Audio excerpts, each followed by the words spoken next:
Okay, we're to the point where you either have 57 rows or you have your piece 12 inches wide. I have mine at 12 inches wide because my gauge was a little smaller than what it called for in the pattern.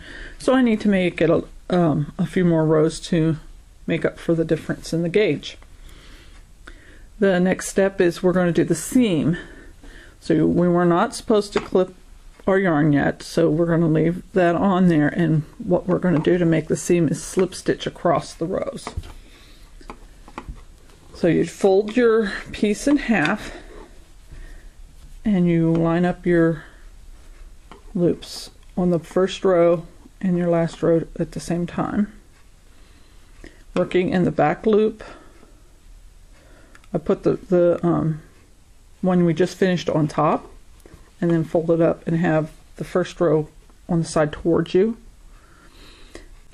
Another thing you can do is take your stitch markers or some safety pins or something like that, and when you line it up, you want to get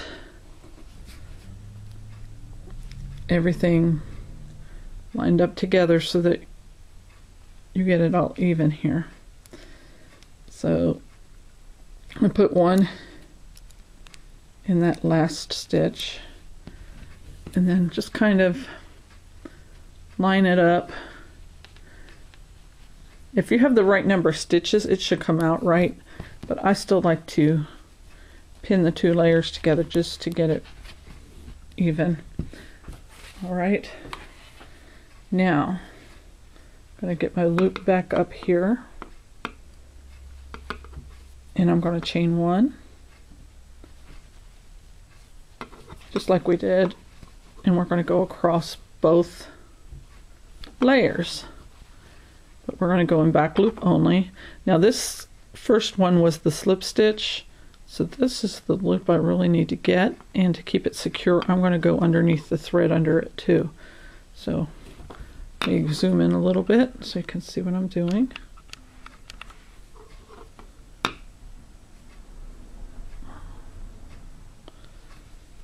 Okay, I'm going to go under this loop here, and you see I'm going under two loops for this first one because I'm using my slip knot as a stitch so it doesn't pull out, and then go under the front loop of this one back here. Now if you tightened your slip knot, then you'd only go under one loop of this front stitch. Okay, the back loop of this one, front loop of that one. You draw it through, back loop, front loop, draw it through. Let me zoom back out a little bit.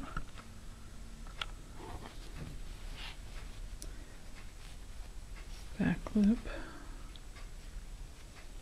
front loop, draw it through, back loop, front loop, draw it through, and do this all the way across. And you want to make sure you're not skipping any loops here, because the one in the back row, sometimes you can do that because like right here, this one's a little smaller. Just kind of pull on that with your fingers, just like so.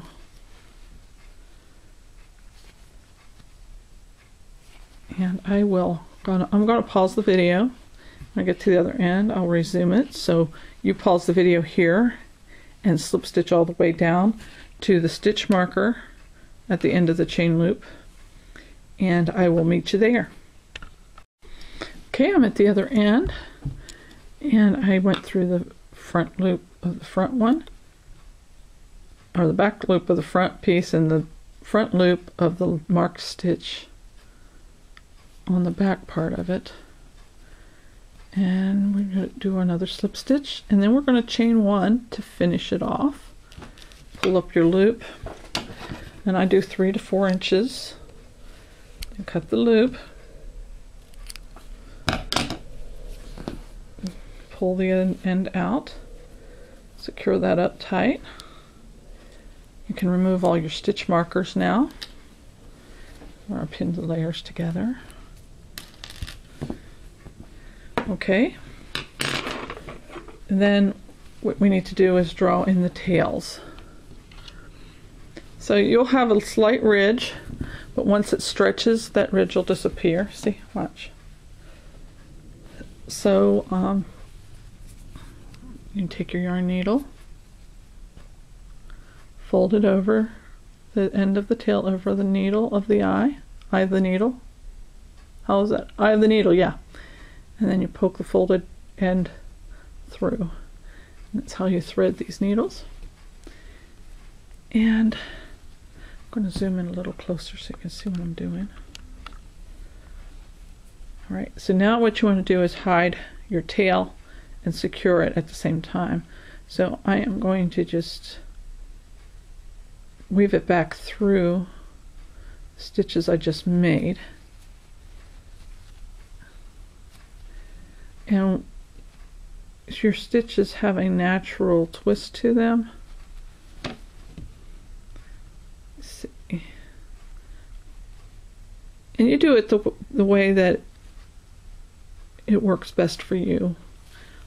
There's no right or wrong. The only wrong way would be is if your stitch would pull out.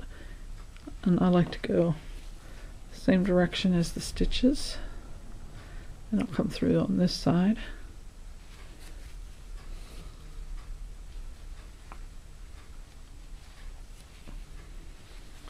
And this is to hide it. Now, a thing you got to remember, this is going to be stretched. So when you pull on it, you want to have it be able to stretch.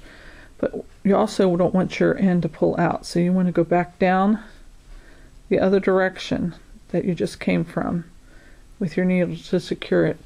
But make sure it is stretchy enough. And then you just clip the rest of the tail off. And voila, there's that end. Do the same thing with the other tail. Now this tail here, since this was the slip knot, you got to be careful you don't go back the way the thread's already coming. So let me show you something with that. Let's do it again, the fold over. Pop the end through the needle. Now see this one under here? To secure it, go back through this way. That'll give you an extra secure stitch. And then see that you want under that, don't go back under, it'll come undone. Just go over on that. Now begin weaving the way you did the other one. Just give you a little bit of more security.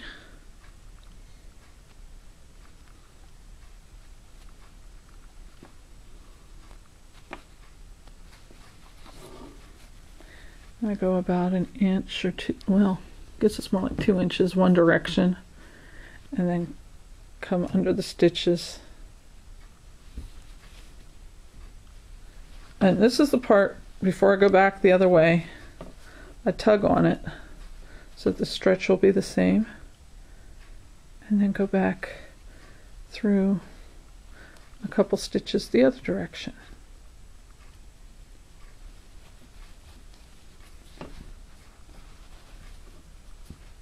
And then cut the rest of the yarn.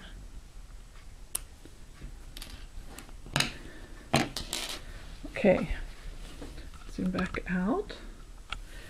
This is what I do, is I'll turn it around, make the seam on the inside. But really it's going to be almost reversible.